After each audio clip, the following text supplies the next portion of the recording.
Hello, everyone, and welcome to the Let's Get Wicked podcast with your host right here, Joker_Jonesy, and I am joined by two other fellows here on this podcast. Will you folks introduce yourselves? All right. Hi, I'm Weir the Great. I started and run the Disney Villainous wiki. You can find that at disney-villainous.fandom.com.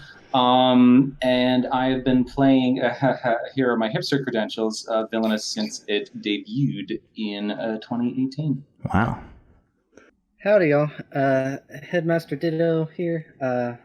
Absolutely no one special at all. Everyone's special. I've been playing tabletop games in general for pretty much since I could talk. D&D, card games, Villainous, you name it. I was also on the early adoption train, so we'll see how it goes. Yeah. Yeah, I mean, picking back up on that, yeah, I also have been doing tabletop games for a while. My gateway was Dominion, and that was also my wiki gateway, because if you are a player of Dominion and you have ever been on the Dominion community, you've probably seen me as like an editor of the Dominion wiki. So that tends to be what I gravitate for, is just hoarding and collecting information and scanning cards. I guess a little bit about myself is my first board game that I really got into, believe it or not, was Monopoly. And I was so addicted that I collected Monopolies. I have 15 different Monopolies, believe it or not. But after I realized that there was something better than Monopoly out there, I think my first big bridge to actually getting into the space was creating my own card games, because I wanted to do something else besides Monopoly. And I remember my first card game I made was it was made in Microsoft Publisher, and it was a Sonic the Hedgehog card game. And it was like super, like, definitely if I pulled it out now, it's like complete garbage. But it was like you roll a die with a character and all this stuff, and you're trying to deal damage to each other. But after that, I started playing a lot of Ticket to Ride, King of Tokyo, a lot of deck building games. And once I got into college, that's when my, I would say like my TCG kind of phase started. I played a lot of Dice Masters, played a lot of Star Wars Destiny. And actually throughout like the past 2 years or so, I actually got into a lot of different games, specifically Disney Villainous. I actually joined the train a little late around the Scar expansion, which we will talk about. I think you said you got in at Evil Comes Prepared when that came out. Yes, that is correct. I believe it or not, I originally kind of wrote the game off, but when the Scar expansion got out, I was like, okay, Scar's like one of my favorite characters. I have to give this game a shot. And then when I actually played it, I just fell in love, which is actually kind of what the topic of today's show and what we're going to be talking about with this podcast, where Let's Get Wicked is a podcast all about the wonderful tabletop game Disney Villainous, where you play as an evildoer in the Disney world and you're trying to complete your own evil scheme.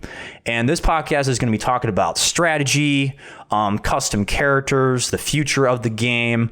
We just want to do a deep dive about this game and why we love it so much. And today, being the very first episode of this podcast, we actually want to kind of go in, each one of us, and talk about why we really like this game. Because I believe this is my favorite tabletop game of all time. Like, I played so much of this game that I just can't get enough of it.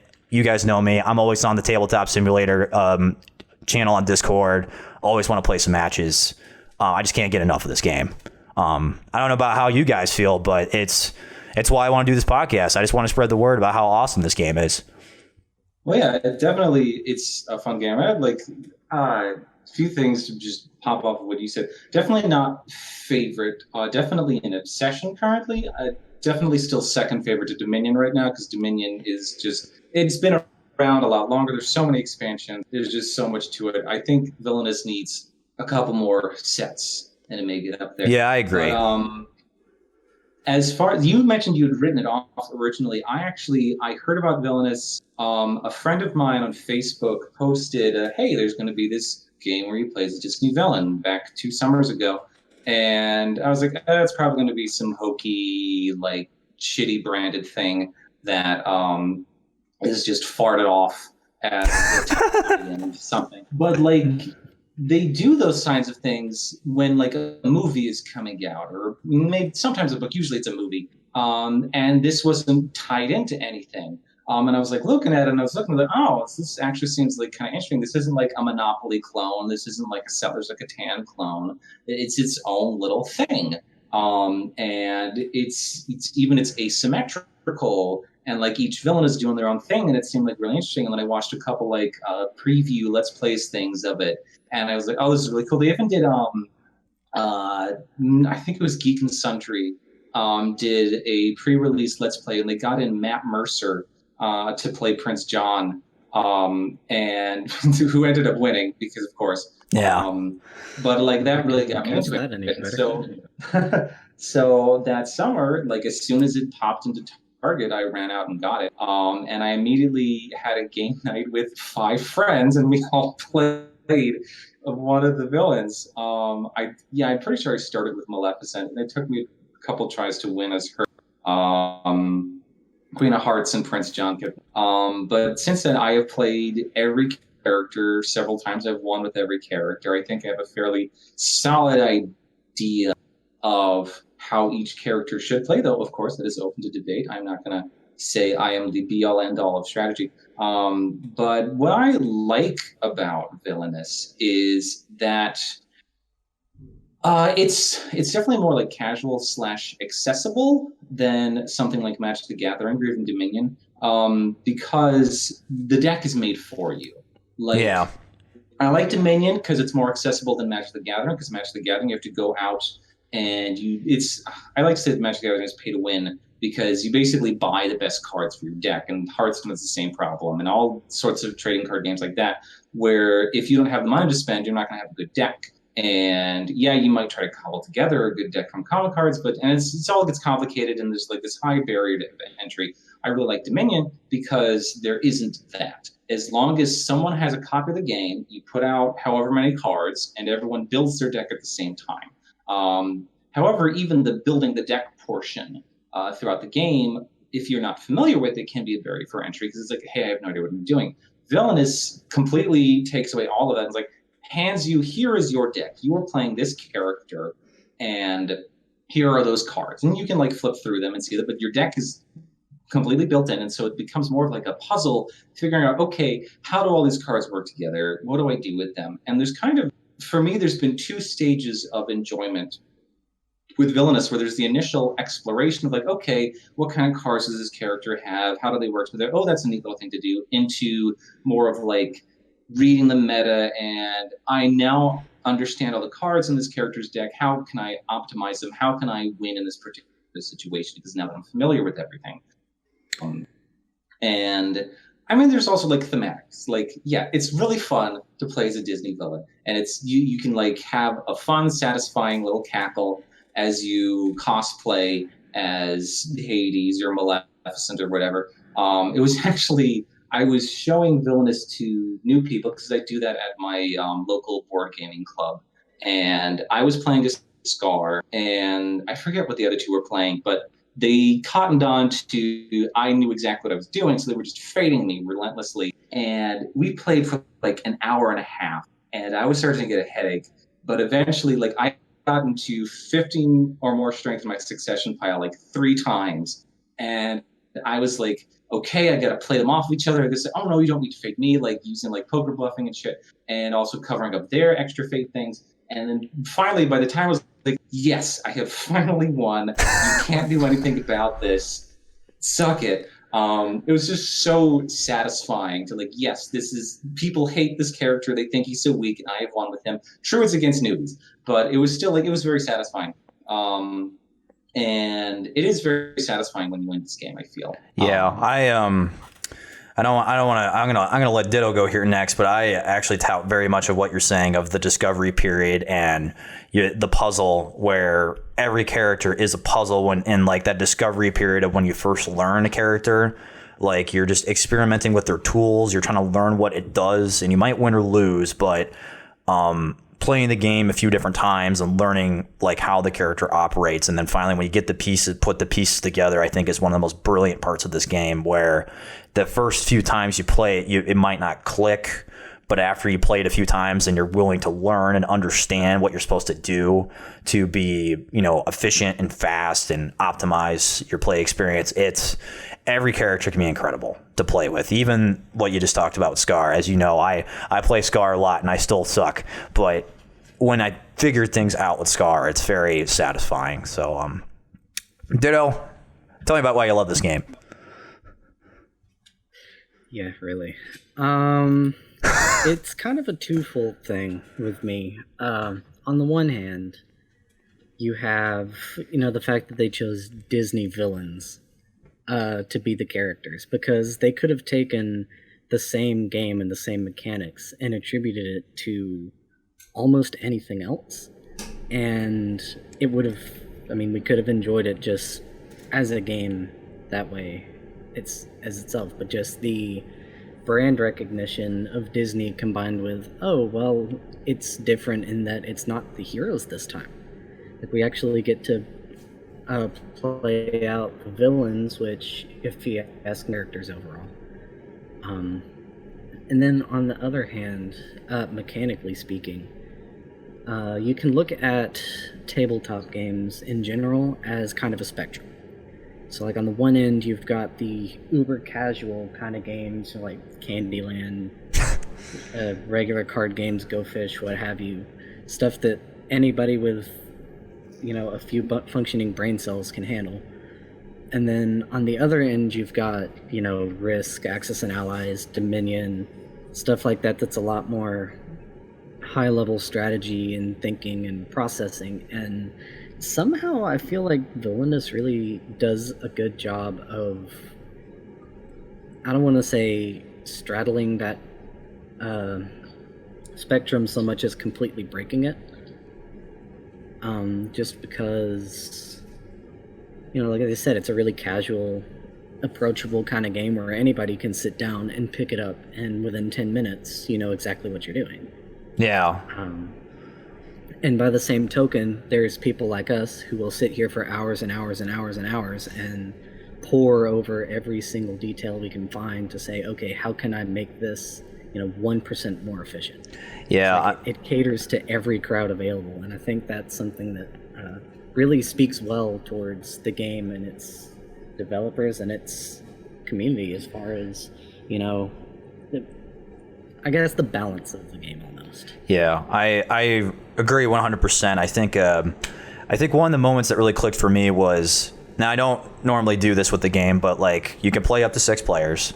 There was a party that I had at my apartment. We were all just hanging out, playing all sorts of types of games, and we had a 6-player game of Villainous going around. And you can tell that because it's an asymmetric game, so everyone's goal is different. Especially if you're brand new to asymmetric games, I think it's a little overwhelming to see that like what player A is doing is completely different than what player B is doing.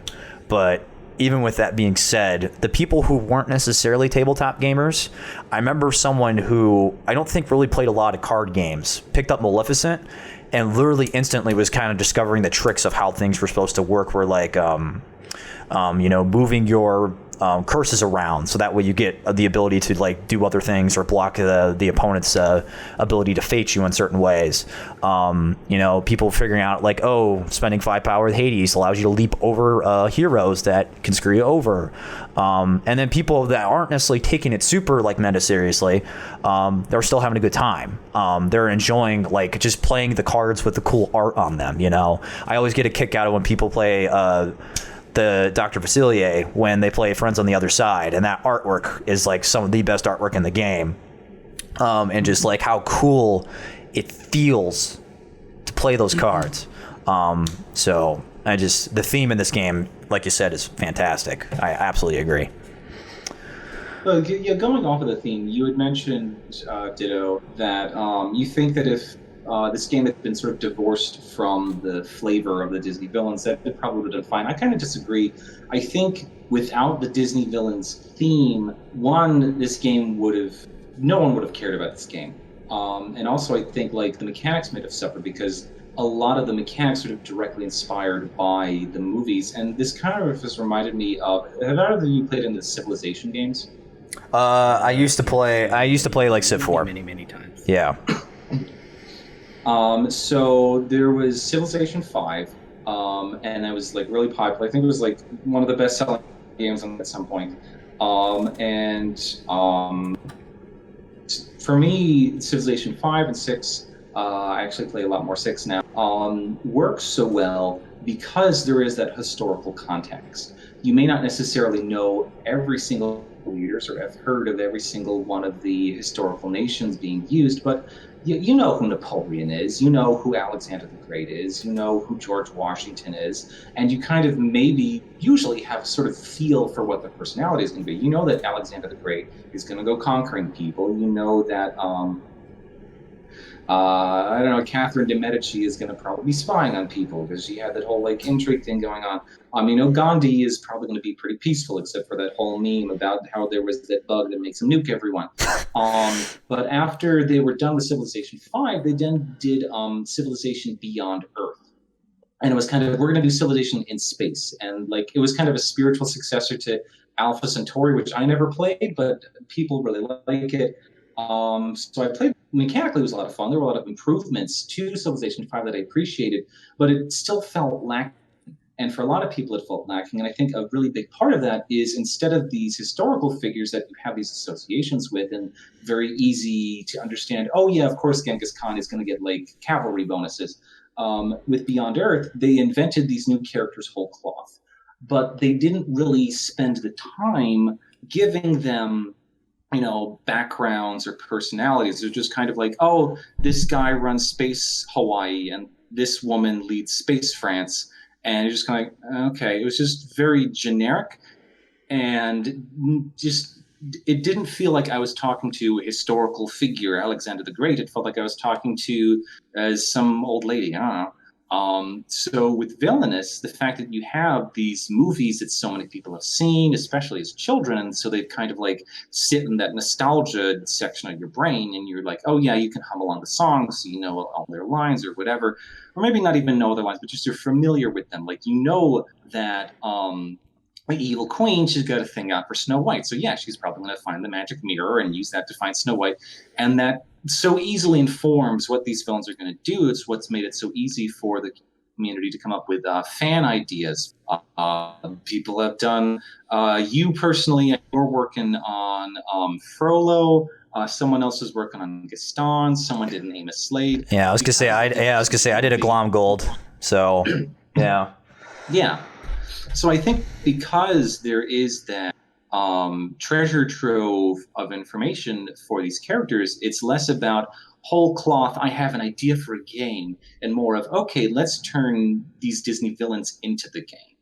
And I think it works quite well because of that. Like, yeah, the gameplay itself is pretty good. The whole idea of like meeting your objective and playing through your deck and moving around locations, those are like great design ideas. But the real selling point here, and the real reason probably why I keep coming back and why other people keep coming back, is because of that flavor. Because yeah, I want to play as Ratigan today, or I want to play as the Queen of Hearts, or yeah, let's give Ursula a try. Because like it's not just that you're playing the game, you're also being that character. I think that rings true probably the most for me with Dr. Vasilia, like you were talking with friends on the side, but because like his gameplay is, it's kind of funny because like it's meta almost, because you're playing a card game inside a card game. Right. And I don't know, like that for me is a large part of the draw of the game, is that sort of almost cosplay element to it. Yeah, I'll get into my thoughts here and why I like the game, but I 100% agree. And actually, some of what you just said right there is a little bit what I'm going to kind of deep dive for myself here is the characters make this game. I think, you know, when you go look back at all the Disney movies, we can always kind of recognize the heroes, you know, Hercules, Simba, you know, when you get into other stuff like, you know, Beauty and the Beast, you got Belle and Beast, you got Aladdin, you got all that stuff. But at the end of the day, you know, when I think of the Lion King, I think of Scar. When I think of Hercules, I think of Hades. These characters just reek of enthusiasm and character and just ooze personality that, like, sure, these heroes have personalities and they have these own personal struggles, but like these villains just have so much stuff You know, I don't know the smart word to use, but they just have so much ooze of personality and all this cool stuff that just makes them cool characters. And like, you know, I was thinking about this, you know, earlier today, where like, you know, if you just took the concept of Villainous and switched it to maybe make it the heroes, would it be as fun? And I don't think it would be, because I think what makes this game is the characters. Do you have any final thoughts, Ditto, before we jump into mine? I don't want to necessarily cut you off. No, go ahead. Oh, okay. Well, I could do a little jump if you don't mind. Okay, quick jump. Talking about like, the charisma of these characters. So I think for a lot of people, there's a lot of my friends, because I have a lot of friends who are in the queer community. I'm a member of that myself. Is that a lot of these characters, especially from like the Renaissance era, from the 90s, there's a lot of queer coding. Yeah, there is. Jafar reads as very gay. So does Scar. Ursula was inspired by a drag queen.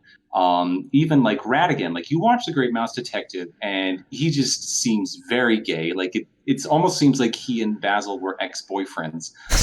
Like the relationship between them. And for a lot of people our age, or at least a lot of people my age, that may have been the only queer representation they saw in movies when they were a kid. And maybe that was the only people they saw who were kind of how they felt inside. And so there was a bit of not necessarily empathy, but what's the word for it? We're like relating to those characters, because maybe you're watching a Little Mermaid and you relate a lot more to Ursula than you do to Ariel. And I think that's part of a lot of why they come off as so entertaining to watch and to play as. Yeah, and especially because, I mean, most of these villains, like, I think the reason why we relate with them is because the personal struggles and why they're being evil is something we as human beings struggle with on a daily basis. And I think that's what makes them they're all really strong characters, because they all have these things that we can relate to. And not to say that the heroes, we don't have things to relate to, but like, you know, the villains are struggling just as much as the heroes. And granted, the villains aren't doing something good. It's still relatable. We can't deny the fact that, you know, I'm trying to think of one that just pops at the top of my head. You know, I've always thought Scar was just really cool. I always thought like there's this thing.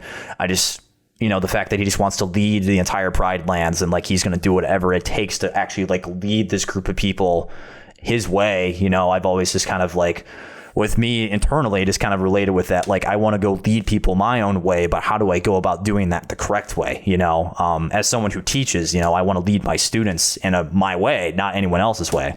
But, you know, Simba and Scar and even Mufasa all want to do that, but they all have their different ways. So, that was great. Now I'm going to get into my little soapbox as I step up on my soapbox that I don't have. So let me take you on a little trip. So I would say 2014, I had just purchased an Xbox One, and I played this little game. It's called Killer Instinct, and it's a fighting game. One of my absolute favorite games of all time. And without going into super detail about why I love this game so much, the main keys I want to take away, we kind of already mentioned throughout what we've been talking about, is discovery and learning and lots of engagement. And the reason that is because, you know, if you played fighting games before, you know, most fighting games, they're all kind of the same thing. Like, there's a core system that you need to follow, and there's like a character that's on top of that kind of breaks the core system a little bit, and you're just trying to deplete the other person's health bar. And Killer Instinct made that experience of learning and discovering all these different characters so incredible to me. I played the game for almost 3 years straight, every day for like 2 hours a day almost. It was crazy. And once like real life started picking up for me, I kind of slowed down a little bit on the game, because, you know, as real life picks up, you got to go do adult things like pay your rent and go to work and, you know, have a girlfriend and stuff like that. And you just don't really have time for that kind of like investment. But the thing that's kind of different, I would say, to like someone who's really addicted to like World of Warcraft or, you know, maybe Hearthstone or something like that, is Killer Instinct taught me how to analyze the situation and learn and get better. And, you know, as my years went on, especially as someone who teaches, I went through a lot of different, little small learning phases, but nothing kind of ever really sparked the same way that Killer Instinct taught me to learn. And, over the years, I tried to play other fighting games, played Street Fighter V, didn't click. Mortal Kombat 11, didn't click. Played a lot of Dragon Ball Fighters. That was the only one that had a little bit of the spark, but it kind of died as content drop was low. And this previous 2019, my girlfriend and I and all our friends started playing a lot of different tabletop games because we were finally kind of getting into all these different types of games. The ones that first stuck out to me was a little game called Root, which is very asymmetrical. And everyone was doing something different, and you kind of had to learn how your faction operated in order to win. You had to kind of learn the different tricks and see what other players were doing and stuff. And I really enjoyed my time with the game, but the one thing that kind of really did not stick with me was a lot of the theme and the oozing of personality. Game is very pretty. The game plays incredibly well. And the factions are all thematic in terms of like how they're supposed to be. You got your cultist faction, you got your building faction, you got your political faction, you got like your peacemakers. All that's very thematic in that way, but it's not like thematic in a way that you want to be engaged with. Like you want to know more about these characters. You want to actually kind of like these characters have a goal that you're trying to accomplish like towards a story. And ever since I played that game though, I wanted to find more asymmetric stuff because I really thought the asymmetric style thing was something really enjoyable. And I was like looking at all sorts of types of games. But finally, like I explained earlier, there was one day that I remember I was on Twitter and I forget it was Board Game Geek, but they posted on Twitter the picture of the new expansion for Villainous. And I heard about Villainous, but like I told you guys, I kind of wrote it off because, it's Disney. And I was like, there's just no way a Disney game could be good. But then I saw Scar, and I was like, okay, you now have me interested. And I saw now actually looking at the game as a whole, I saw all the different characters that were in it. And I remember looking at my girlfriend, and I was like, is this something you like to play? And she's like, sure. So went on Amazon, bought the first two, the base and the expansion. I actually went ahead and pre-ordered the Evil Comes Prepared because at that time you could only pre-order it on Target.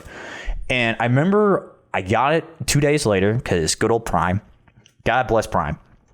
And opening the box, busted it open, and that experience of playing the game for the first time, it just all came back to me. That whole learning, the whole oozing a personality, the whole crazy stuff. Because one of the things I love about my fighting games is be able to do crazy shit. I love doing aerial combos, doing long combos, and doing creative stuff. And when I started playing with Hades, and even though I wasn't able to do the tricks, I was learning the tricks, seeing how you can use a card to basically skip over fate effects because that's how Hades' fate deck works against him, or finding ways to find your cards faster and seeing all those different tricks and realizing, oh, here's the way I'm supposed to play the character. I'm not doing this effectively. And over here, my girlfriend's playing Prince John, and she's just sitting here hoarding money like it's nobody's business because it's Prince John. And we'll talk about that in another episode. But I was just so overjoyed. And I remember as soon as I got done playing it, I just lost, horribly lost. I think I only had a Titan at Olympus and it was trapped. And I had one other Titan out on the board. And I think I'd use other Titans to vanquish. And I was just like, I want to play this again.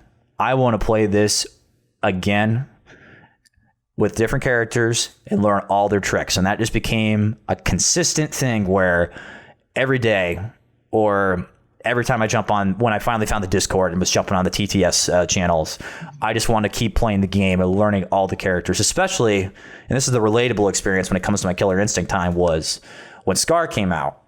It was very obvious, first time playing Scar, that he was a little weird. I think we can all agree that Scar was a little weird when you first play him. He's very straightforward with his goal, but he's not, his fate deck is very strong against him. And I got the same feeling when I was playing a character in Killer Instinct named Aganos, where he's very back-ass-words compared to the rest of the cast. He basically plays like he's a real-time strategy game where you're putting chunks resources into you and then you have to put buildings down. It was just very struggle. And I felt the same way about Scar, but I wanted to keep learning the character even though I knew he was kind of not good. And finding the tricks, and I know you folks in the Discord actually helped me kind of learn the character better, so thank you. As well as playing more, and I realized when that clicked, I knew when this game was magic to me, and this is when I knew it was my new favorite tabletop game of all time, because even like now, like, you know, we're on the horizon of a new expansion coming out soon that we know of. And I know as soon as we get those characters and I get them in my hands, I just want to sit there and just dive in for hours just to learn these characters. I just want to sit there and learn all their tricks. I want to see what their good matchups are, their bad matchups, what makes them good, what makes them not so good, you know, and do the crazy stuff. You know, I like, you know, with Hades, moving characters 2 spaces and then moving into again, or with Scar, like vanquishing like almost 3 times in a turn. Doing all sorts of awesome stuff like that. I just love this game. It just constantly just has my engagement, and always the matches are super close for the most part, unless you're like that match that Ditto and I had that lasted like an hour. It was like, who were we playing again? I forget who it was. It was like Scar and Ursula, or yeah, that was a long one. Or Hades and Ursula, or something. Yeah, it was something like that. Those were some bad games, but I still enjoyed my time with them, even though I got super locked. And you're just like do do do do do. But no, I love this game. It's my favorite game of all time. I think it's one of the best Xeon games ever. Definitely there's other games that probably do things a little bit more balanced than this game, but you know, sometimes the unbalance is what makes this fun. You know, I despise playing against the Evil Queen, but you know, it's always in my due diligence to be like, how do I make this girl just die? How do I make it so she just can't do anything and I can win? There's that fun part too. I could talk about this game for hours, as we all probably could.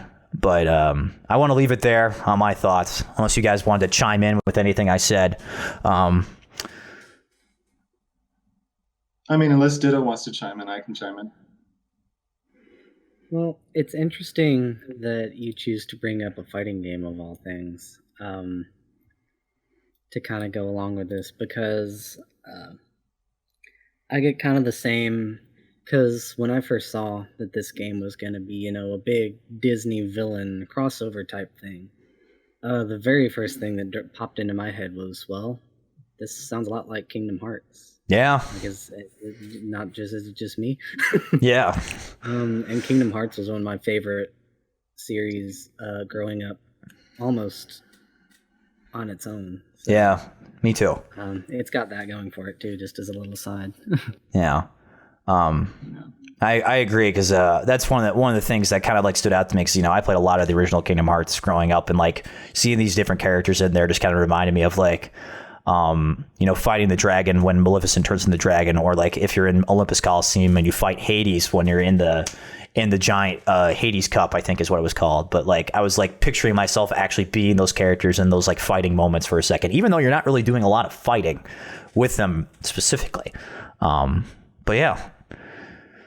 Yeah.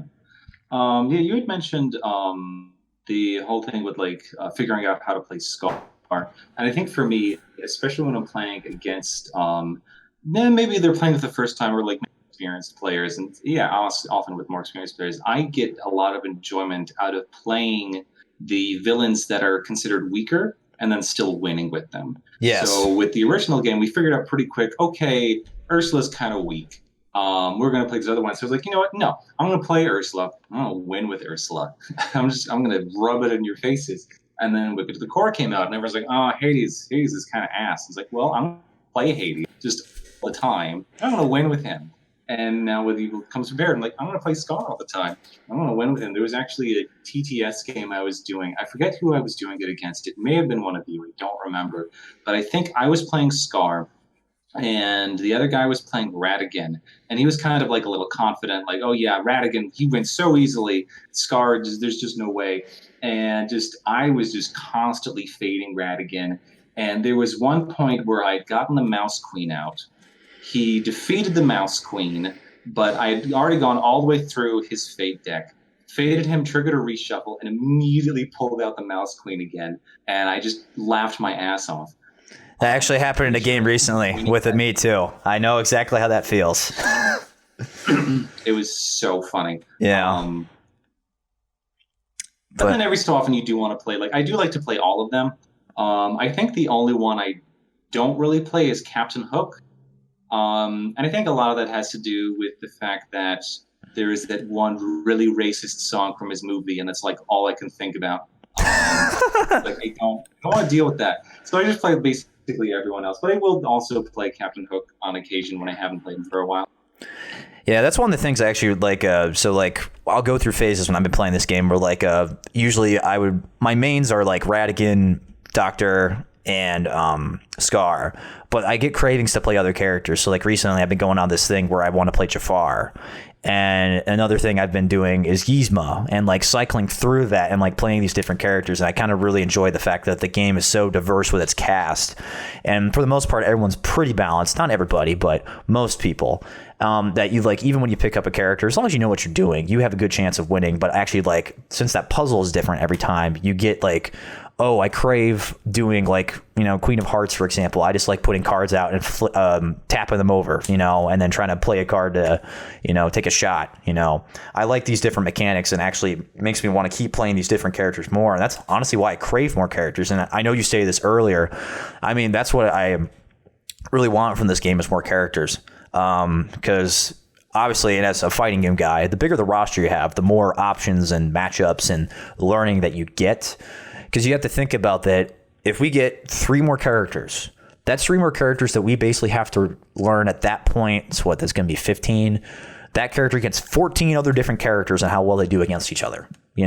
On top of all learning how those characters interact with each other and their new play styles. I just think that's an awesome thing to go through and learn and all that stuff. So I'm really excited. Yeah, but most of the interaction is confined to condition cards. Like when you're talking about, how does Jafar match up with other people? Most of that is you're looking at deception, you're looking at manipulations, you're looking at, okay, how many items does the other guy have? How many allies does the other guy have? And that's about the extent of it. So like if you're Jafar playing against Radigan, it is I do not like playing Radigan against Jafar because he always has deception. He's always going to play it against me because I'm the one who has all the items. But it's just those 2 cards in someone's deck. Yeah, I would say a little.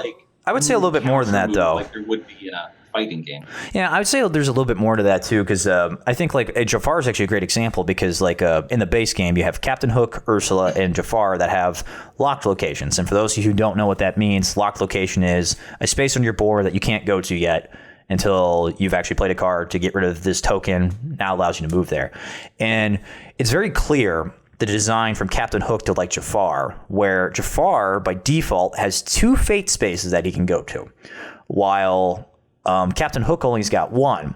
And that's because and we'll talk about this when we go into more character breakdowns in the future episodes, Captain Hook is a little bit more of a stronger character than Jafar overall, but Jafar needs that extra defense in order to keep pace with Captain Hook in a 1v1 setting. So I think there's part of that too. And also like as a Jafar player, sure, there is randomness in the game. You're drawing cards and stuff like that. It's also like the Jafar player knowing like, all right, I might have, the Scarab Pendant. I have the money to play it.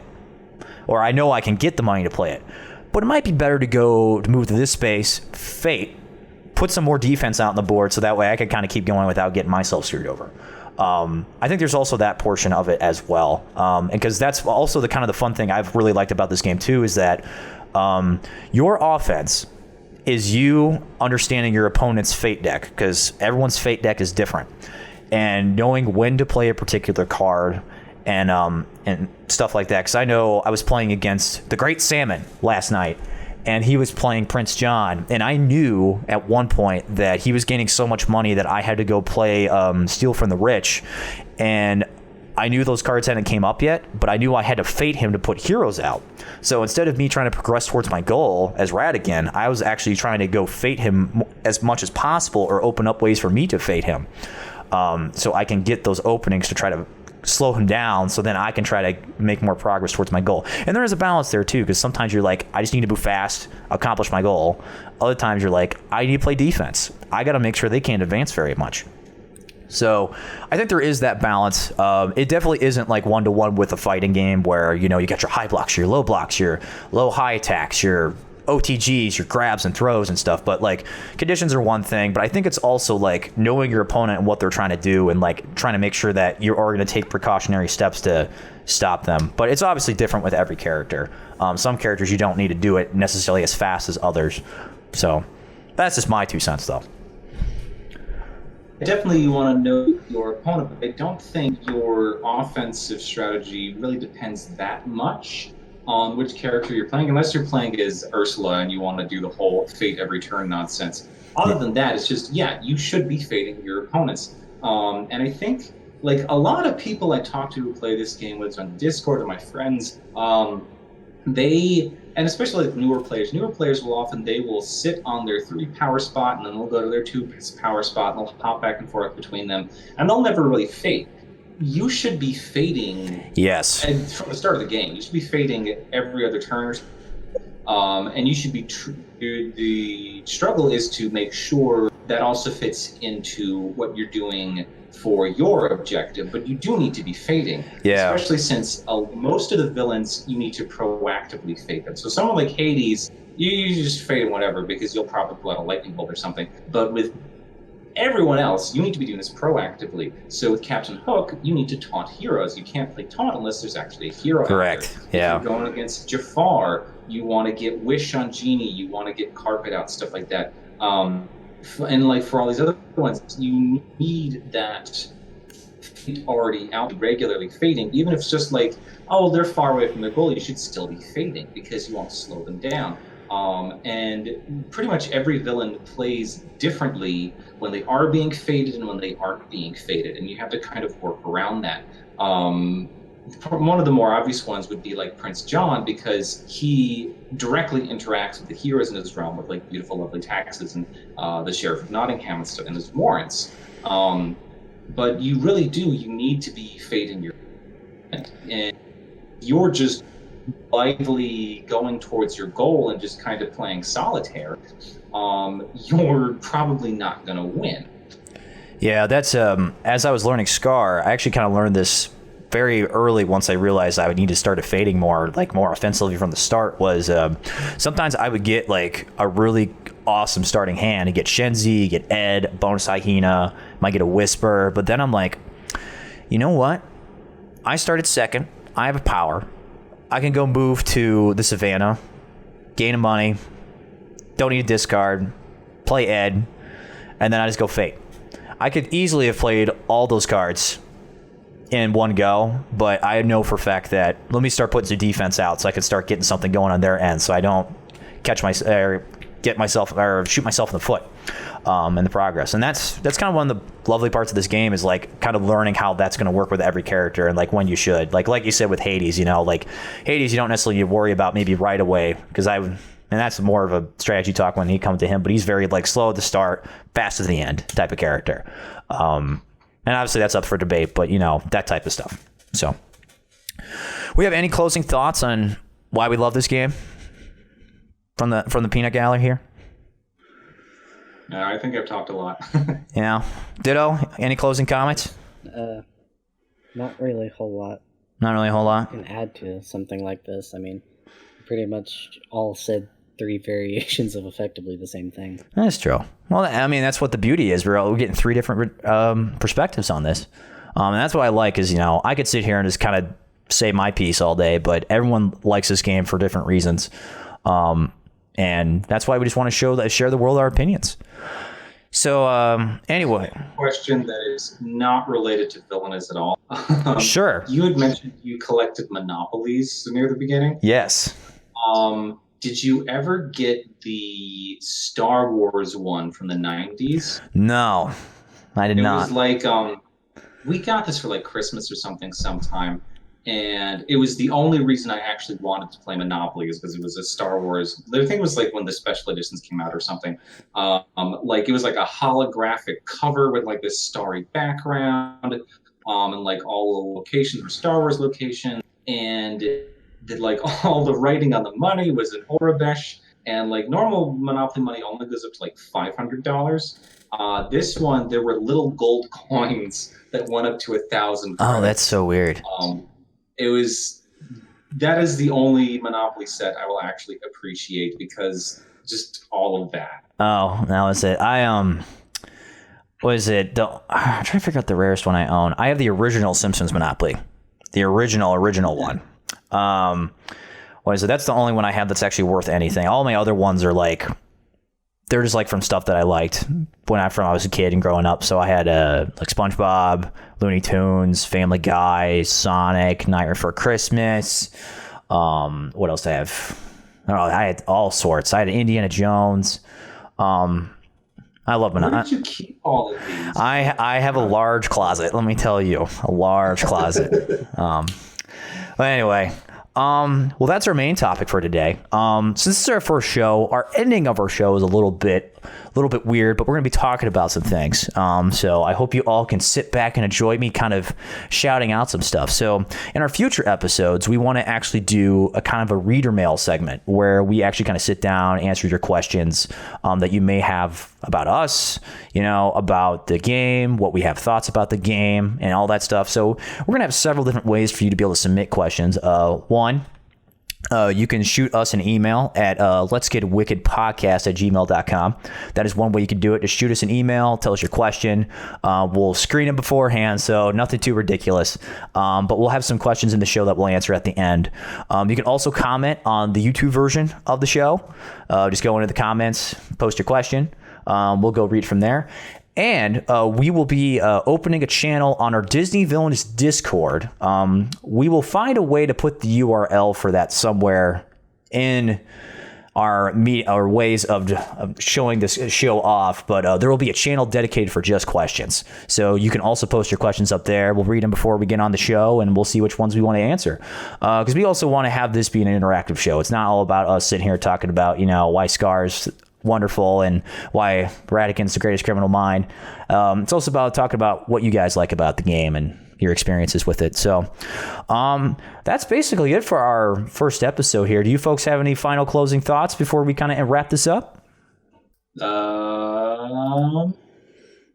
don't know. More. Ditto? I don't know if you mentioned it before, but Joker's always looking for games, so if y'all do happen to join the Discord at some point, you can probably manage to get in a few matches with us. Oh yeah, yes. I Ditto is my main sparring partner that I have on the tabletop simulator. About that. Yeah, you're one of the main ones, but what is it? I want to. If you guys ever want to have a tabletop simulator match, just hop in. I'm actually going to try to dedicate a few days during the week to actually have time to play matches with new people coming to the Discord. So if you just want to hop in, we should probably clarify. There isn't an official digital version of Villainous. Correct. So what people have done is they do it through Tabletop Simulator, which is you can get it on Steam for like $20 or something. Yes. And there is a mod that someone has made that you can play Villainous on Tabletop Simulator. It's just like exactly what it says on the tin. There's like a whole bunch of stuff coded in, like you can make decks of cards, you can shuffle them and draw from them and things like that, and just sort of like board gamey kind of stuff. Yeah. But it's all sort of manual. Like you have to manually say, okay, I want to draw cards. It's not going to keep track of the rules of Villainous for you. It's right. Just gonna and that's something cards to play. And that's something too, is that if this is your first time playing on Tabletop Simulator, I actually did this with a friend of mine yesterday. First time playing Tabletop Simulator, I walked him through how it works. So if you want to jump in one day and you don't know how to use it, I will literally walk you through it. Just jump in on Discord. I'll walk you through. I'm more than happy to do that. We also have links for downloading the mod in the Discord too. So if you're also completely confused, just kind of message us on there and we'll kind of walk you through it. We're super friendly on here. The only thing we get heated about is how Evil Queen sucks. And that some of us don't like Oogie Boogie. But that's another story. No, Boogie. No. I only watch animated canon, please and thank you. No Oogie Boogie. I'm gonna tell you up front, if he comes in, I'm gonna mock you so hard. In a nice way. But champion for Oogie Boogie for the next expansion. But anyway. No, Horned King. No. I also want Horned King too. Definitely Horned King is one I think would be super cool. But there we go. So just joining on the Discord. We got lots of fun. You always get a match with me if you have some time, and all that good stuff. So I think that's it for the show. Thanks for listening. And next time on the Let's Get Wicked podcast, we'll be talking about who we think is the best character, as well as who we think in order our tier list for the best characters in Disney Villainous. So until next time, my name is Joker_Jonesy, and my cohorts here. I'm Where the Great. Headmaster Didda. And we'll see you folks on the next show. Are you ready?